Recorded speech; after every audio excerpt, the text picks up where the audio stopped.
Là, on se retrouve aujourd'hui pour une nouvelle vidéo. Aujourd'hui, je vais vous présenter comment avoir un bon EM et comment calculer sa taille de lot. Donc, comment avoir un bon money management et comment calculer sa taille de lot comme il faut pour être rentable sur le long terme.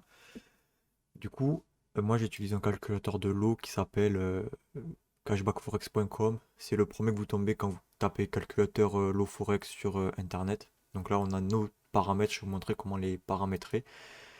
D'abord, les gars, il faut que vous sachiez qu'en trading, le résultat d'un trade, c'est 100% aléatoire. Le résultat d'une série de trades, c'est du trading. Donc, le prochain trade que vous prenez, les gars, le résultat, il est aléatoire. Genre, vous n'allez pas savoir s'il va passer ou pas.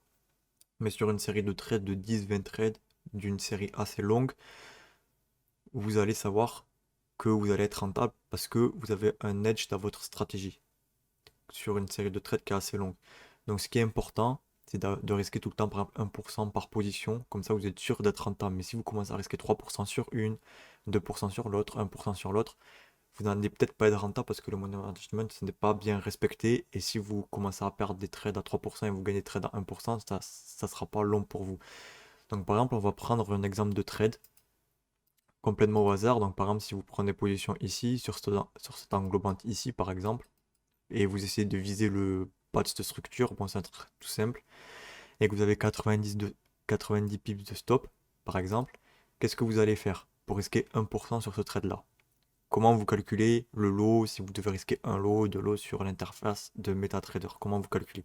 Donc en gros, vous mettez la position et vous allez retenir le nombre de pips que la position elle a ici. En l'occurrence, ça c'est 90. Là, vous allez prendre votre instrument et vous allez marquer GBP-USD. Pourquoi? Parce que ce n'est jamais la même taille de position pour un USD ou pour un CHF, pour un USD ou pour un GBP, pour un USD ou un JPY. Donc on va prendre l'exemple d'un USD à 119 pips de stop avec un compte à 100 000 par exemple. Si tu risques en pourcentage, ça fait 1% de risque sur le compte à 100 000, ça fait 1000 euros. Là, on va voir qu'on devra risquer un lot de 0,84. Mais ce n'est pas pareil si tu prends un GBP-USD. Enfin, GBP, JPY. Parce que du coup, le JPY ne se calcule pas comme le USD.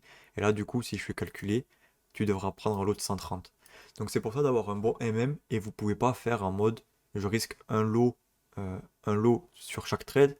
Parce que même si vous faites ça, c'est comment tu calcules les lots, c'est pas pareil en fonction de ta paire Forex. Par exemple, si tu prends un CHF, cette fois, GBP CHF,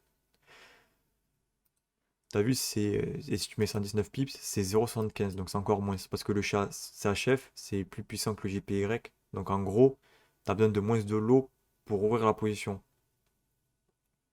Après, ça, c'est que par rapport à la paire de derrière. C'est pas par rapport à la paire de devant. Si tu prends heure CHF et GBP CHF, ça sera exactement la même taille de lot parce que le lot, il est calculé avec la paire de droite. On peut faire le test si vous voulez. Alors ça, chef, c'est exactement la même taille parce que du coup, le lot il est calculé en fonction de la paire de droite. Mais du coup, si vous prenez par exemple le GBP NZD, il faudra un lot qui est supérieur à 0,75, 1,44. Donc voilà, parce que le NZD, c'est une paire, enfin, par rapport au nombre de pips, elle est moins puissante que le CHF. Le CHF, il pèse beaucoup plus que le NZD. Mais bon, on va pas trop rentrer dans les détails, vous avez le calculateur ici, il n'y a que ça qui est nécessaire. Donc si vous voulez risquer 1% sur cette position, vous allez prendre GBP USD. Vous allez mettre 90 pips parce que du coup, votre position prend 90 pips. Vous allez marquer 1%. Vous allez calculer, du coup, vous devrez risquer ce nombre de lots sur votre plateforme de trading. Donc moi, ce que j'aime bien faire, c'est de mettre un peu moins. Là, j'aurais mis 1,05 pour calculer pour avoir de la place pour le split, pour le swap et pour la commission. J'aurais mis un peu moins pour, euh, pour englober tout ça et voilà. Moi, je trouvais que la vidéo était un peu courte, donc on va faire un autre exemple. Par exemple, si on prend un GBP SAD, et par exemple, on va prendre ouais, cette position qui était ici, elle est parfaite. Donc en soi, les gars, là, j'avais pris 30 pips de stop. Donc si par exemple, je voulais risquer 30 pips de stop ici, donc on va prendre, c'est GBP-CAD, c'est ça.